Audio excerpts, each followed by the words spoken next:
Right away. Appreciate you for pulling up and rocking. For sure, for sure. Yeah, so we gonna get straight to it. I know where you from, but tell these folks. Okay, so I was born in Connecticut, you know what? Shout out to 203. Okay. But I was raised on the south side of Atlanta, Clayco. Okay. Pretty much grew up here, been here since then. So people tell me, nah, you from here. I'm like, I ain't born here, I ain't from here, right? It go off where you went to middle school. That's how I do it. Oh, yeah, so I was here. I went to Money's Mill. Shout out to the Mill family. Money's Mill Middle School and High School. Okay, so how was middle school for you? Middle school was cool. What you was into? I was a cheerleader. Okay. I was in orchestra, so I played the cello. Okay. I played the cello up until Actually, I did play up to my senior year of high school. I enjoyed it. I don't play much anymore, but I plan to get back into it. I love instruments. I love music. I sang in the chorus, but that wasn't until high school. So, yeah, I grew up in church doing all that, but I was like, I ain't trying to be the next Beyonce or whatever. So, but music has definitely been always something that's been near and dear to my heart, as far as like cheerleading and then dancing. And dancing is like the one thing that has been a constant factor in my life. That's just something I like to do. Yeah. As y'all can see on my page, you know, I really love to do it. And plus it is a workout to be able to do that stuff for as long as you gotta do it. So yeah. So you've been working out since middle school? I've been an athlete since the age of 8. Okay. So I ran track and field, so shout out to my dad for getting me in sports early. Yeah. He said track and field, that running is like the foundation of everything anybody does. So I've been doing that since about age 8. Competitively, I've been doing it competitively since then. I just stopped competing once I became a mom, and that was like my sophomore year of college. In my sophomore year of college, I became a mom. Yeah, so that's dope. So yeah. So how was high school for you? High school was interesting for me. High school was really interesting for me. I would say I spent those years trying to find me, who I was. I always felt like I was a unique individual. I think many could vouch, you know, to say, you know, I was always I was there. I was kind of behind the scenes, out the way. I was cool for the most part with everybody. I thought I was going to be in love. But, you know, when you 15, 16, ain't nobody trying to get married. But I was trying to be a wife, a mom. I was trying to be all that, you know. So, but I would say it was really eye-opening. Right. A lot of things, you know, I've experienced a lot of my hardships, a lot of things that have happened to me that I've had to heal from. But, you know, you live and learn. Yeah. Cool with a lot of the people I went to school with. Shout out to y'all, class of 2010. And like, I just feel like those were my best years. And looking back, I'm like, man, if I would have just did this differently, that differently, I mean, yeah, you could live your life full of regrets, but you know, keep going. But it was good. It was good. It was a good experience for me. Yeah. I feel like high school, I feel like it was like anything like you would watch on TV or in a movie or some kind of series of, you know, high school life and teenagers, and especially being black and all that stuff.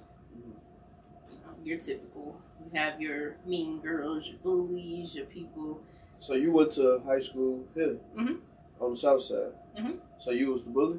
No. Oh, okay, man. No. You look like it. No. Definitely not a bully. I was definitely one of those people that I didn't understand why people didn't, like, I ain't gonna say, it wasn't so much the guys. I feel like I was always cool with the guys because I was into sports and video games and anime and things like that. So it's like I had something I could talk about.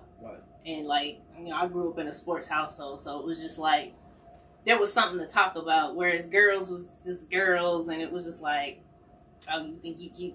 No, you think I'm cute, right? But I want to. It wasn't like, I feel like it was typical. Like, I wouldn't say that I was the most popular person in school, because I was not.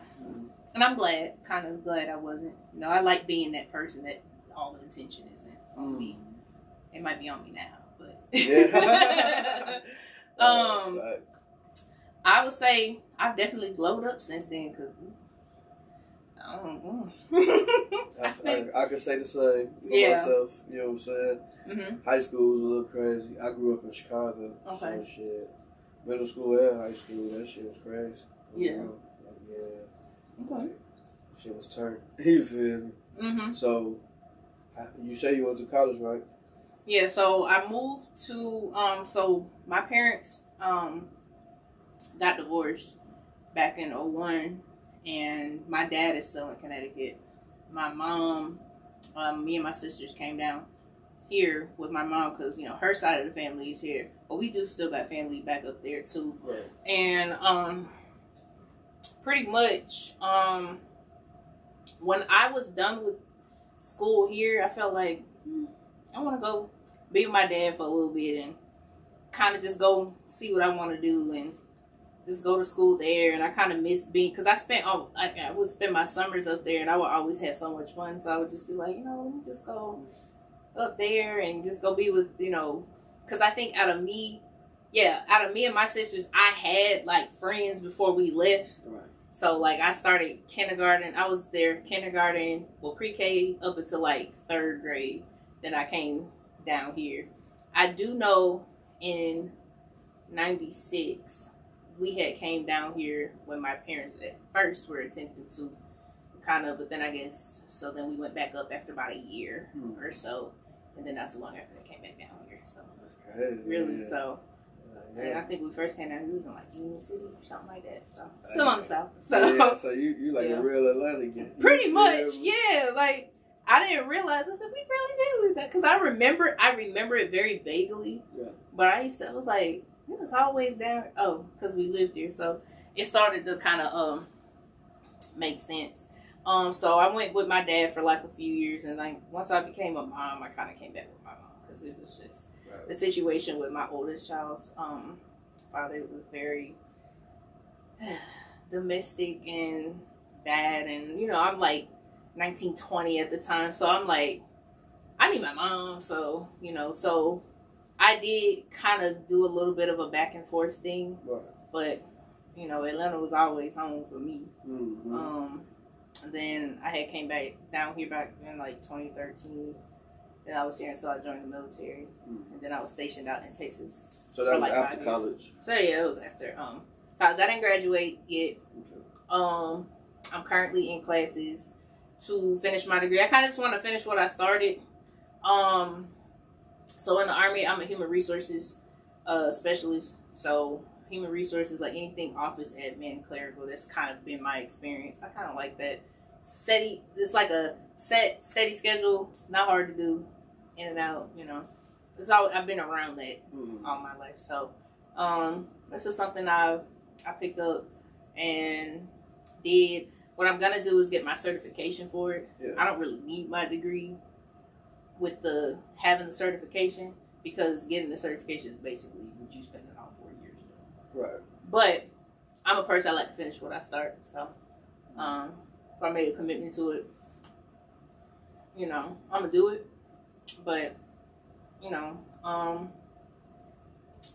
it is what it is. I mean, you know, life is really what you make it. And I would say, even in a bad situation, I always try to make the best of where I am.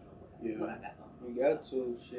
Ain't nothing else to do other than that shit. Mm-hmm. If not, your ass would be out here fucked up. Yeah. Can't afford to be like that. No, hell no. Mm-mm. So, when did the content come into play for you? So I've been doing YouTube. So I think it's kind of started with YouTube. Before, like, I want to say I got into YouTube Kind of like when Soulja Boy came out with when the Crank That era came out, and then everybody was like recording videos and doing stuff. When MySpace was popping, that type of thing. Tag. Yeah, Tag, all that stuff. Tag still popping. They going live really? on that motherfucker. I just seen somebody doing that with mama. Really? Yeah, they playing. Wow. Mm-hmm. And Tag was like the first thing I had before MySpace. Mm-hmm. I didn't do Bebo. Mm-hmm. I knew about it. I didn't do it. Yeah. I didn't have an account. Yeah. I did have Yahoo Messenger. Yeah, I think everybody had that. I had AOL Messenger. Okay. Yeah, I'm probably a little. See, I didn't make it to that. Yeah. Yeah, I ain't. I'm probably older than you. For sure. You? Me? How do I look? You're like 32. I'm 35. You 35? You say I'm 31. So. Okay. Yeah, so we're in the same. Yeah. So we in the same era a little bit. Yeah, we watch Power Rangers. Yeah. We watch them chopping shit like that. Yep. Magic School Bus. Yep. The big comfy couch. Arthur. Sure. Yep. Okay, yeah. So I was in Chicago. We in the trenches watching that shit on bro. Okay. Shoot, every morning before, Yeah. And then on the weekends. Saturday morning cartoons. Yeah. And cereal was the way. That with the cereal. You gotta have the cereal. Got to have the cereal. So we gonna go straight back to it. I seen the viral video of you working out or something, right? Mm-hmm. Well. Yeah, so I think the pin video on my Instagram basically was a glute camp. Only Yams glute camp that I do with that Stroke Fitness, who's also a I love you. And I've been going to his class ever since he kind of started it. And I'm a person it was his class, and even before his class, I was doing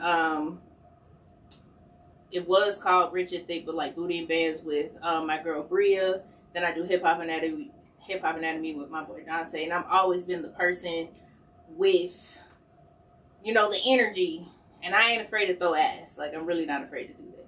Because I love to dance. So it's not more so me trying to be provocative, if you will, but that's just me. That's how I dance. Yeah. But I can actually dance. It's not just, I'm going to just twerk and that's it. No. Yeah. I like to swag it up. I grew up around my boy cousins, so it's I would say I got a lot of balance. Okay, she said I like to swag it out. That's I like to swag it out, but I throw a little cheek or two. A little glue. Too. Because I was looking at your page, I said, okay, she got a viral video now. Yeah, so, and I think the video before that, it was just a TikTok trend. It was just I did that and boom. And so, because a lot of people ask me, well, did you buy your followers, or how do you get somebody followers? Because it's if you look at my page, you can't really see, usually when you see people with large followings, they do something specific. Mm-hmm. Me, I'm just me. I just post the content. I mean, it helps to be attractive. It helps to be attractive. It was fun. And then, my energy, yeah. I am who I am. I own who I am.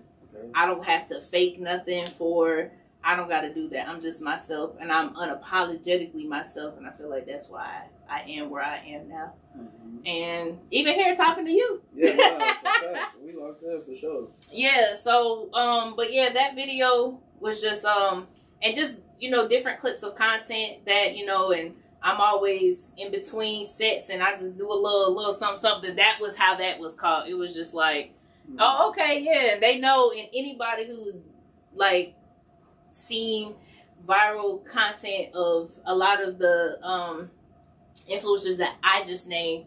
Oh yeah, I see you in so and so's video. Oh, okay, that's you in this, because the energy, and I bring that and I hype people up. Mm-hmm. Encourage people, and it's just do your thing. Yeah, no, really. Do your thing, and be yourself. And people, oh, you're twerking, it's just me. I don't give a fuck. Oh, bro. So, what's next for you? So I definitely plan to, so I'm starting my podcasting as well. So it's called the Opinionated Pod. opinionated, so you know how I'm opinionated. So tell us a little bit about it. So basically, it's just me talking about a lot of the trending. What I'd like to incorporate trending stuff because people want to talk about what's trending. Whether it be celebrity news, I don't really try to be up in celebrity business like that because I don't care. They ain't got nothing to do with me. I ain't got nothing to do with them. They gonna do their shit, whatever. But I'm gonna talk about it. So there's that, and then things that I feel we as Black people should be talking about. And I'm not afraid to push the envelope. Right. You know, accountability is like kryptonite. Mm-hmm. Some of these niggas, these women out here. There you go.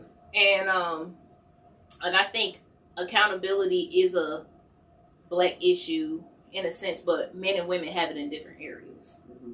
So how men like to say, well, women like accountability, it's like, you're right, but y'all do too. Right. Maybe not in the same way, but y'all do too. Yeah, correct. And instead of pointing the finger, well, y'all do this, okay, well, y'all do that, instead of like, okay, we can recognize the issue, so what are we going to do about it? Because sitting here complaining about, I'm not paying no bills, and going 50-50, and then cheating is this, and then narcissistic this, and you're gaslighting that, and everything is sassy, and it's fucking annoying. Mm-hmm. So I'm a person that's willing to call shit out as I see it. And yeah, that sometimes gets me labeled as a pick-me because I do agree with a lot of how the men feel towards women. But I also resonate with some of the things that women feel towards men. Yeah. People need to be fucking for real at the end of the day. Yeah. Like, as women, we know. You know, we know. But then try to be, but he hurt me. And then you with him, and then he's cheating on you. He's showing you who he is. You're still pushing out kids with him. You're still with him. You're complaining about him. You're fighting all the other bitches, and you still with him, and you still sad. And it's just like, that's not the man's fault. That's your fault, man. Or, man, I'm tired of him. These all my baby mamas don't like me. Well, sir, why do you keep fucking the same type of woman? Why do you keep? Like, you know, like why keep doing this? Oh, I don't want to deal with women that do this and have money. Stop leading with your money. Stop leading with your dick. Stop telling people what you can do, because that's going to light up the eyes of somebody who sees you sees opportunity with you and not something that you want to build. Mm. Don't lead with the things that you have. Yes, women, we do want resourceful men, but at the same time, I'm not with you because you got money. It helps you. You're not going to not have money. Don't get me wrong. Mm-hmm. But like, you know, what are we really doing here? We talking about, well, I don't want to do this and I'm not paid, and Black women are this and Black women is that, and then Black men are this, and I'm tired of it. Mm. Because I will tell you, as a Black woman, I definitely need my Black man. Ain't no other man on this planet that's going to make me want to go over there and we can fix what we got going on here. Yeah. If God wanted me to be with a white man, I would be a white woman. That's just that. On that. Hey, by all means, be in love, do what you do. But me, this blackity black over here. You funny as hell, but that was just some real shit. So you down to do skits, right? Yeah. You did skits with any big content creators? So I recently was on Ugly Money podcast, well, Ugly Money Niche. Shout out, bro.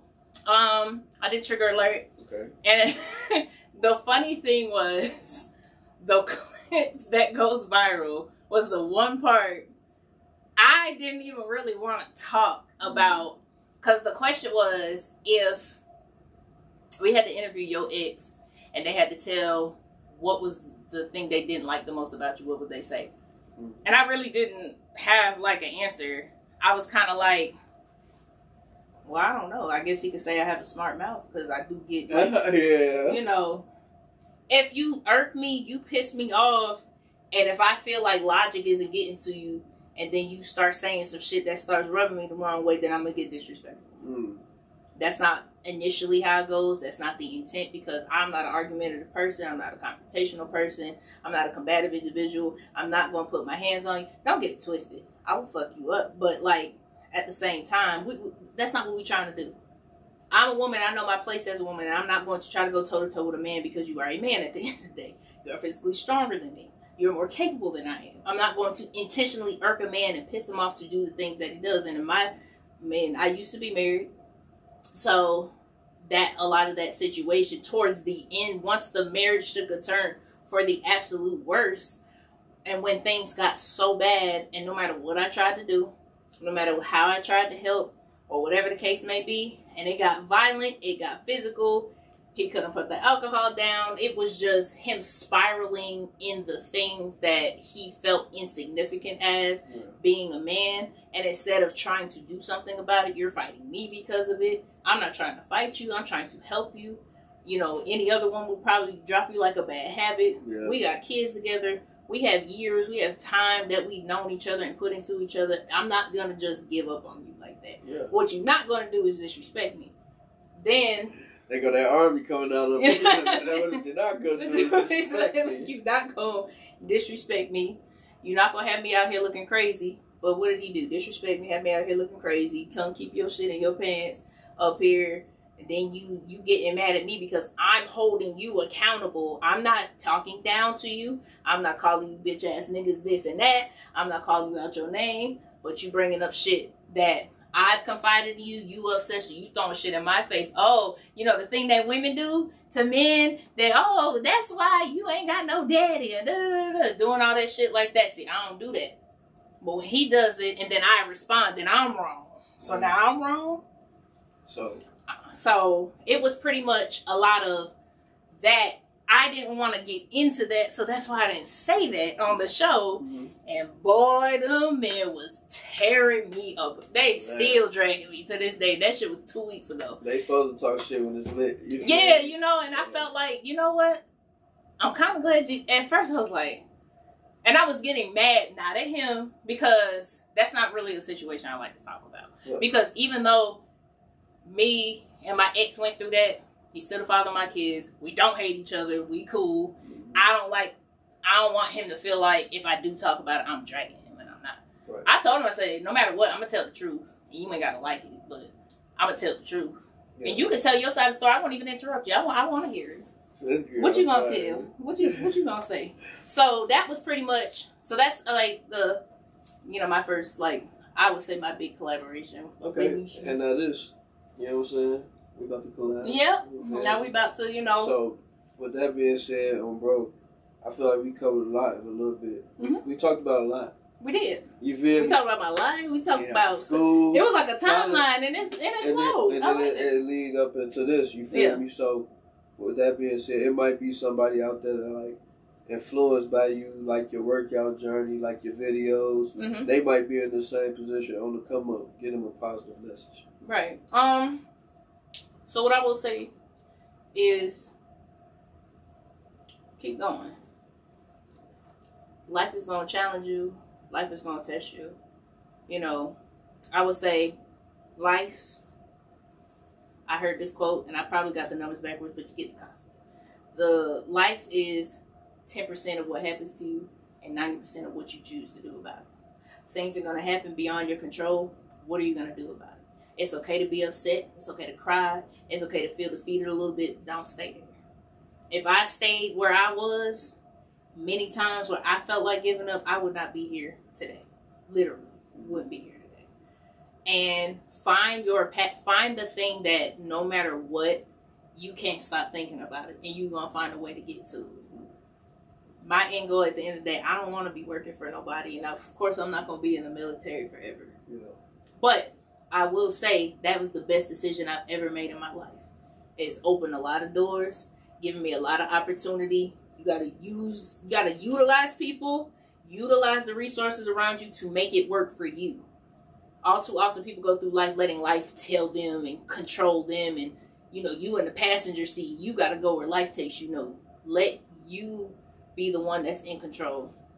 And you make the decisions. Fuck what other people talking about. Yeah. Oh, that don't make sense or whatever. Don't worry about that.